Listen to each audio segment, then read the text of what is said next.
Hi hello മക്കളെ, അപ്പം എല്ലാവർക്കും ഒരിക്കൽ കൂടി എൻ്റെ ഈ കൊച്ചു യൂട്യൂബ് ചാനലിലേക്ക് സ്വാഗതം. എൻ്റെ യൂട്യൂബ് ചാനൽ നിങ്ങൾ ഫോളോ ചെയ്യാനും സപ്പോർട്ട് ചെയ്യാനും മറക്കല്ലേ. കടയുടെ ഉദ്ഘാടന ദിവസം സാധനത്തിൽ നിന്ന് ആരെങ്കിലും വരും എന്ന പ്രതീക്ഷയിലായിരുന്നു ശിവൻ.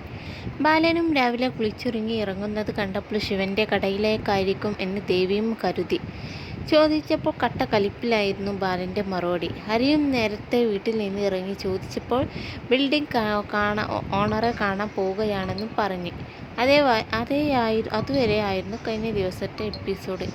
ഉദ്ഘാടനത്തിന് ബാലേട്ടൻ വന്നില്ലെങ്കിൽ ഹരിയോ ദേവിയേട്ടത്തിയോ എന്തായാലും വരുമെന്ന പ്രതീക്ഷയിൽ തന്നെയാണ് ശിവന്. ക്ഷണിച്ചവർ ഓരോരുത്തരായി എത്തുന്നുണ്ട്. മണി ആശാനും സഹായിയും വന്നു. സൂസനും എത്തി. പക്ഷെ സാന്ത്വനത്തിലുള്ളവരെ കാണുന്നില്ല.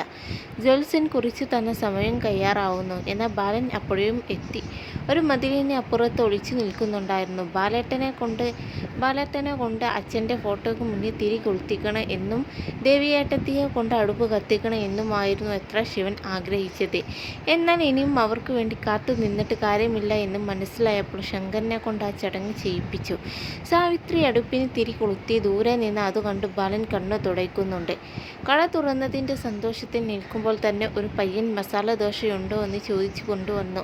ഗണപതി എന്നാണ് അവൻ്റെ പേര്. ആദ്യം തന്നെ വിഘ്നേശ്വരൻ്റെ പേരിൽ ഒരാളുടെ കൈനീട്ടം കിട്ടിയ സന്തോഷമായിരുന്നു ശിവന്. മസാലദോശ കൊടുത്ത് അവനോട് ആദ്യത്തെ കൈനീട്ടം വാങ്ങുകയും ചെയ്തു.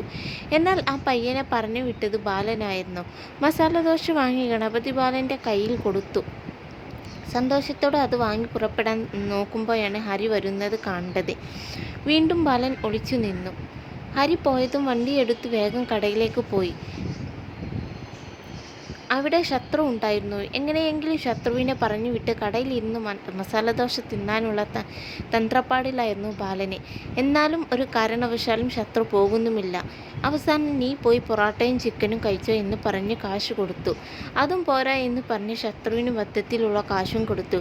60 രൂപയുടെ മസാലദോശ തിന്നാൻ ശത്രുവിന് 500 രൂപ കൊടുക്കേണ്ട അവസ്ഥയായിരുന്നു ബാലന്. എന്നാലും സാരമില്ല. ശത്രു പോയതും ആവേശത്തോടെ ബാലൻ ആ പൊതി അഴിച്ച് മസാലദോശ തിന്നുമ്പോൾ കണ്ണ് നിറയുന്നുണ്ടായിരുന്നു. ഹരി കടയിൽ എത്തിയതും ശിവൻ കെട്ടിപ്പിടിച്ച് ഇമോഷണലായി. ഭയങ്കര സന്തോഷത്തിലാണ് ഹരിയും. ഒരുപാട് നേരം എല്ലാവർക്കും വേണ്ടി കാത്തുനിന്ന് എന്ന് ശങ്കരനും സാവിത്രിയും പറയുന്നു. അതെല്ലാം പറഞ്ഞു കഴിഞ്ഞ ശേഷം ഹരി മസാലദോശയും ചായയും ആസ്വദിച്ച് കഴിച്ചു പോകുമ്പോൾ ശിവന് കാശും കൊടുത്തു. ഇത് കഴിച്ച ഭക്ഷണത്തിൻ്റെ കാശല്ല, ഇത് നിൻ്റെ ബിസിനസ് എന്ന എൻ്റെ ആശംസയാണ് എന്ന് പറഞ്ഞുകൊണ്ടാണ് കൊടുത്തത്. പോകാൻ നേരം അഞ്ചു അപ്പുവിനും ദേവിക്കും ലക്ഷ്മിയമ്മക്കുമുള്ള മസാലദോശ പൊതി കെട്ടി കൊടുത്തു വിടുകയും ചെയ്തു. മറക്കാതെ ഫോളോ ചെയ്യണേ. ബൈ.